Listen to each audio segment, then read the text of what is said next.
लेकिन हिरण्यकश्यप उसको मना करता था कि भगवान का नाम मतलब भगवान मैं हूँ, मेरी पूजा होगी, मेरी पूजा होगी। लेकिन वो भगवान का भक्त था, इसलिए हर वक्त नारायण नारायण करता रहता था।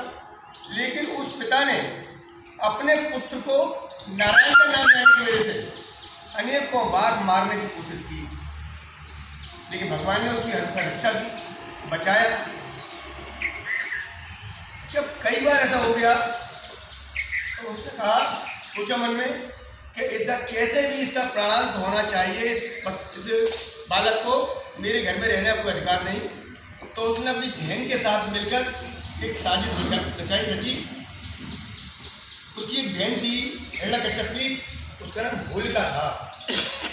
वो होलिका को भगवान से वरदान प्राप्त था कि यदि वो आग में भी चली जाए तो उसको आग जला नहीं सकती, ऐसा उसे वरदान प्राप्त था। तो उन्होंने सोचा,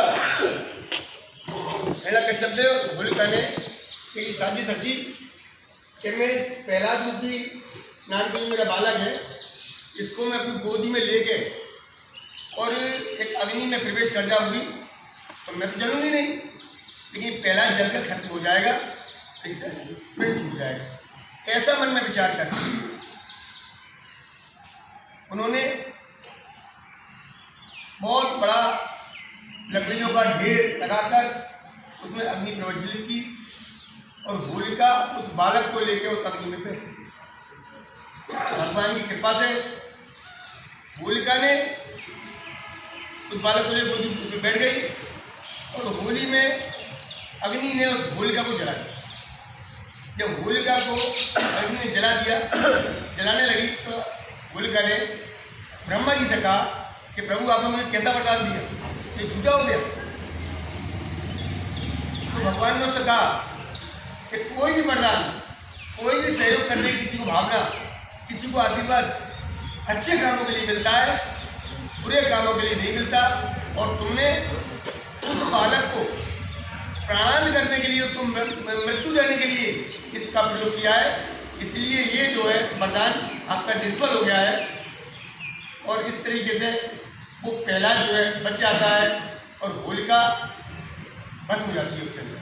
अब हिरण्यकश्यप का तो कार्य पूरा हुआ है, तो हिरण्यकश्यप ने उस बालक को एक खंभे से बांध दिया और कोड़ों से सुताई लगाना, झिपड़ाई लगाना। बालक नारायण नारायण नारायण का जाप कर रहा। जब इस सब तरह की अति हो गई तब भगवान नारायण नरसिंह रूप में खंभे से प्रकट हुए।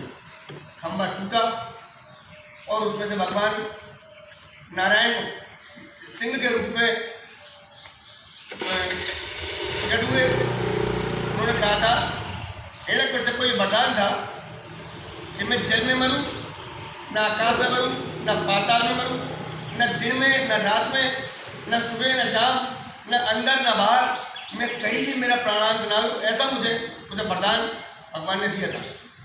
लेकिन जब उसके गिफ्ट अति से ज़्यादा हो गए तो भगवान ने उस खंभे से प्रकट होकर महल की चौखट में बैठकर न अंदर न बाहर अपने घोड़ुओं में रखकर उसको और अपने नखों से उसका शरीर मारकर हिरण्यकश्यप का प्राणांत किया।